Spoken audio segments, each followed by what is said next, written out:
obviously, Rory MacDonald was the first major signing that PFL had for this coming season.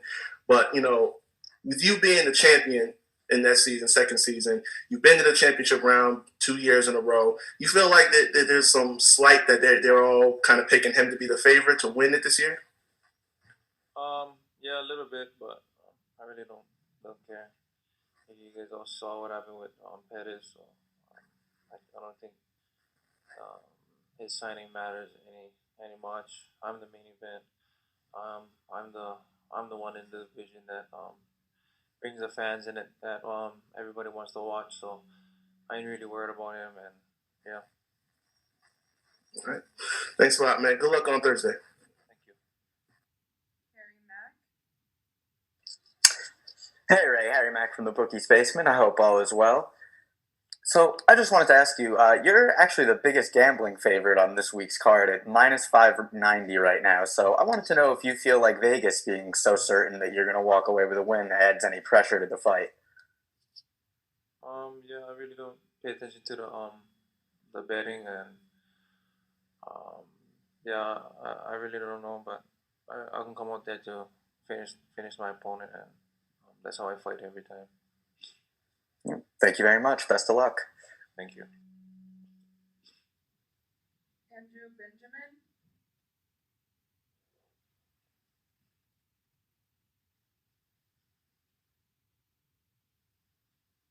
All right, Andrew, we will come back to you. Oh, sorry. Oh, okay, go ahead. Sorry about that. Hey, Ray, this is Andrew with MMA Sucker. Just curious to know, what did you do during this time off? This near, basically a year off. Did you focus on any other aspects of martial arts, or did you do anything personally in your life, or discover any new hobbies? Yeah, just talk about your time off. Yeah, just I just been doing nothing, just cruising. With everything shut down, I just got time to spend with my family and my two kids that I got. Um, and yeah, that was pretty much it. And yeah, I picked up some hobbies. I ride dirt bike, planning, so that's pretty much the only thing I did. Great, thank you very much. Thank you. Up next, Breeze.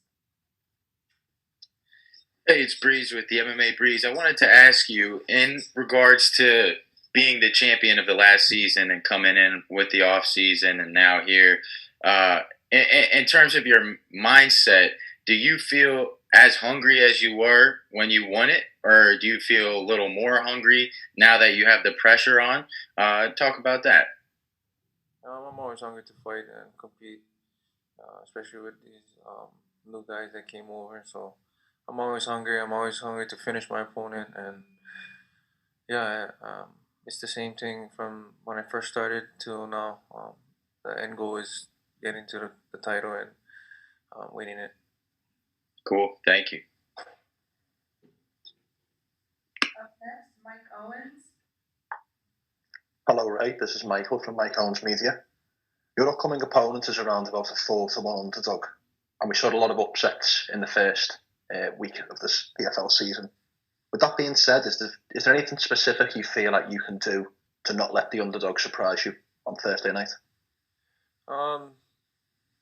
Yeah, I just can fight how I always fight, and even though people saying he's an underdog, I treat him as just another opponent, on a high level opponent, and I can give him everything I get, and I can go out there and finish him. Superb. Best of luck for Thursday. Thank you. Up next, let's go with Nadeem.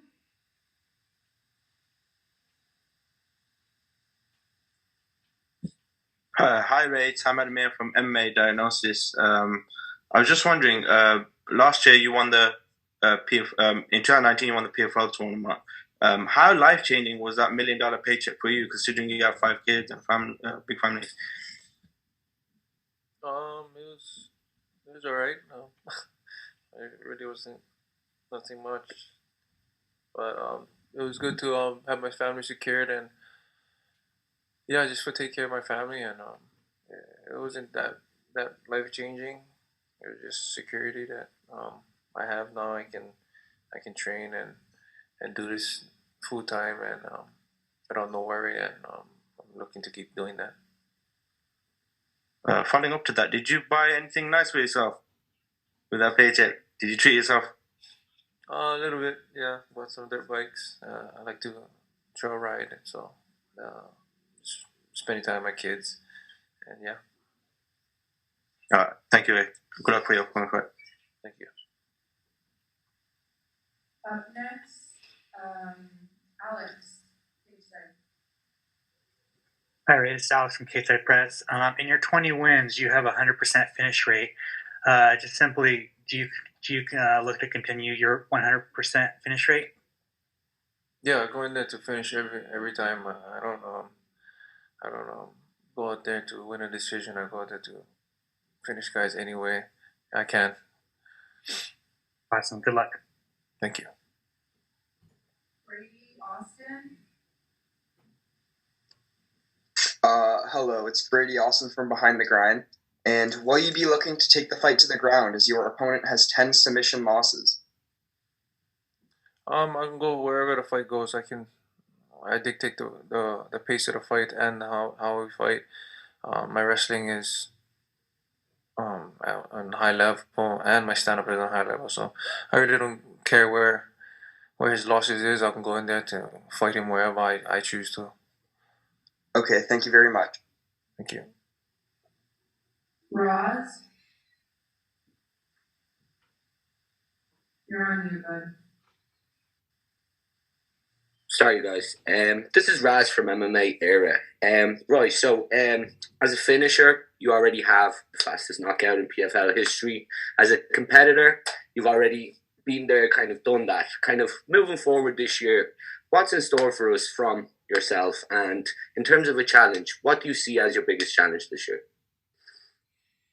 I don't see anything as one big challenge. I just like my rematch with Magomed, and yeah, this I'm gonna do the same thing I always do. I'm gonna mix them up more, and I'm gonna finish guys. And I'm gonna go in there and play point fighting, and I think I'm gonna be the most exciting one because I can go in there to finish my opponent, not play patty cake.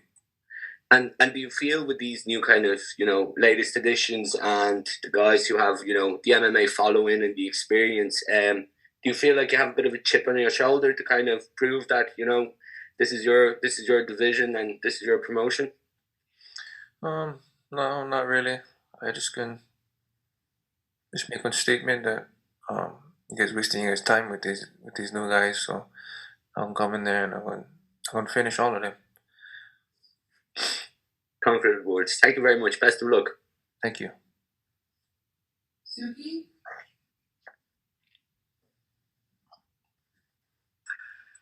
Hey, Ray, Suki from Suki MMA. I feel like you carry yourself very humbly, but when you look at your PFL record, I mean, pound for pound, do you consider yourself one of the best fighters in this entire organization right now? Yes, I feel like I'm one of the if not the best, because I go out there to finish guys. I don't know how much time I gotta keep saying that. I go out there to finish and put on exciting fights, and I live by the sword, so that's just the way I fight. Thank you. Simon.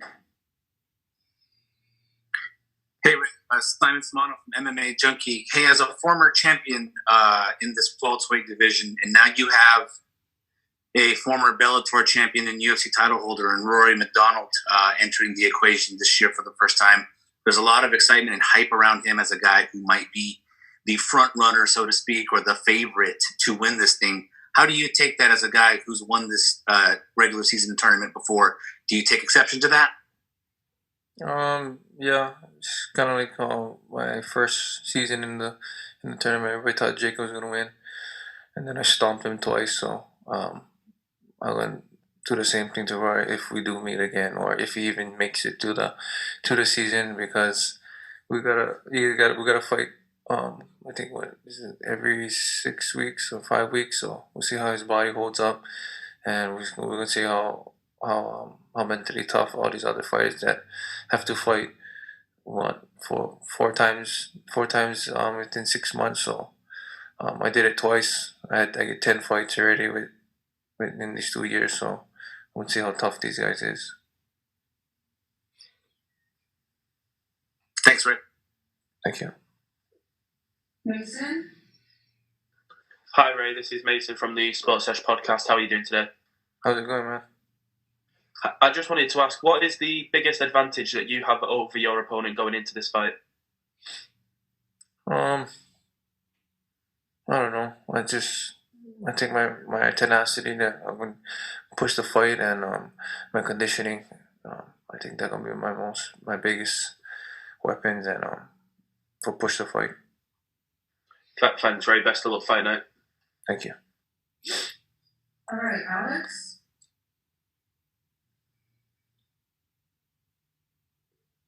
Oh, sorry, I just forgot to lower my hand. Oh, okay. All right. Anyone have any final questions for Ray? Let's go ahead with Daniel.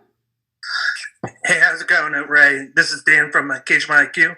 How have you handled the quarantine in Atlantic City since you got there? And then, what do you expect from your opponent this Thursday? The quarantine was kind of nuts. Just being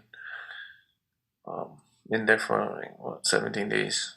I mean, it was kind of irking, but whatever. But yeah, what was the second part of your question? What do you expect from your opponent this Thursday? Anything specific that you're training about? Oh no, I haven't watched him. I know he's in kickboxing, so he's probably gonna try to run around the cage and try to point fight me. So if he does that, then I'm just gonna chase him down, and then if he keeps running, I'm gonna put him on his back and finish him there. Thank you very much, Ray. Thank you. Alex, did you have a final question? Yeah. Hi, Ray. It's Alex from K Press again. I just want to know if you happen to watch Max Holloway's performance in January and kind of what your thoughts were on it. Yeah, Max's fight was awesome. Yeah, the Hawaii boys. I think we get the best stand up, and Max is proven it time and again that his stand up is the best in the featherweight division, and yeah, he looked awesome, and that's what happens when you try to hype up somebody against a Hawaii boy. You're seeing that we know when stand up, and they get some good boxing, but Hawaii boys get the best boxing and the best stand up there is around the world. So next time you think about talking about that, you should really remember to back them up because you can get hands to your face. Thank you.